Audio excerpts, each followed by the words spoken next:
One of the biggest fallacies out there is that you will one day become fully enlightened. I don't believe that that's actually a full state of being, because if the soul is infinite potential, then enlightenment is a ongoing process, an evolution of consciousness. So what does this mean for us when we're healing?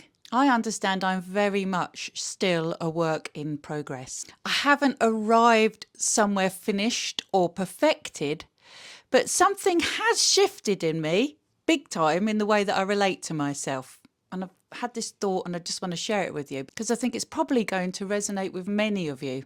I've been for a long time now on a healing journey. I've been, as part of that process, reading, actually processing, integrating, releasing, and then regulating my nervous system and consciousness at a different level of understanding, trying to understand myself better and trying to understand why it is I've experienced certain painful situations in my life, how I got here. I think that's something that all healthy adults should be doing. That's adulting, right? The ability to self-reflect. On the surface, I've made massive progress, but there was still something very deep down inside me, right down in my system, that has made me feel at times extremely tired, battle weary. Do you relate to that?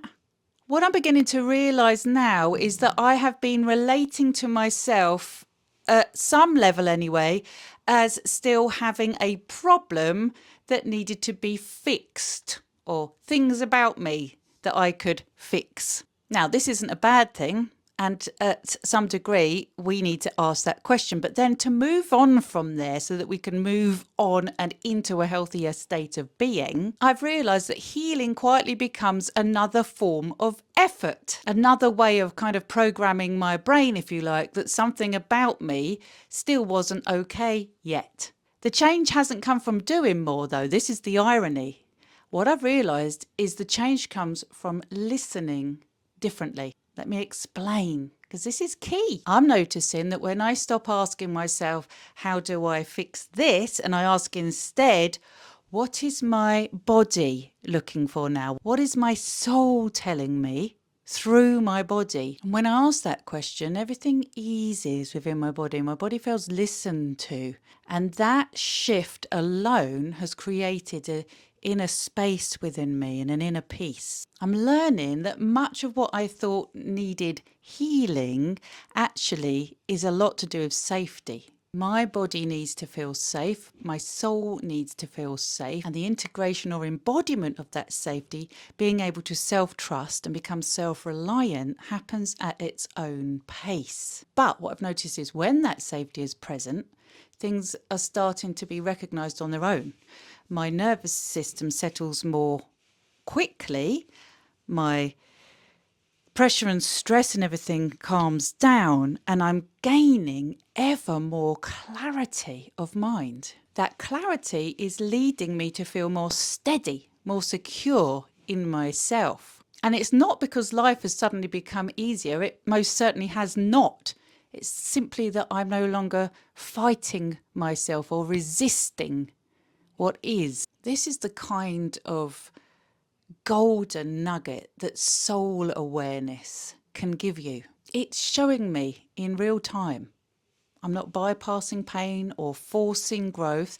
It's about letting soul awareness lead rather than effort. Another way of putting it, learning to just go with the flow. Not easy.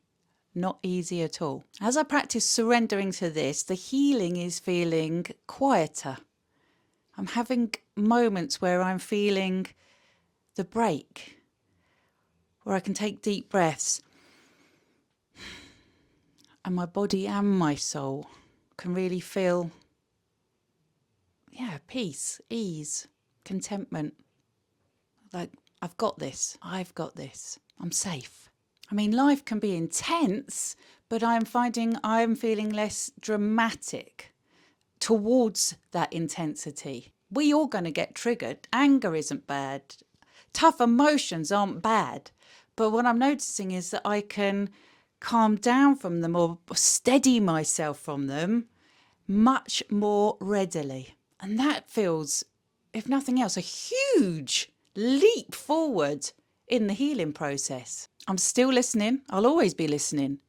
But life is definitely starting to move for me. And I really feel like I'm getting there. And it feels fantastic, especially if you've ever been through a dark night of the soul. When you start to come out and emerge from the other side, my goodness, the rewards are great. So if you're watching this and going through a dark night of the soul of your own, or a very challenging time when you feel mentally, physically, spiritually battle weary, even on your knees, then my name's Claire.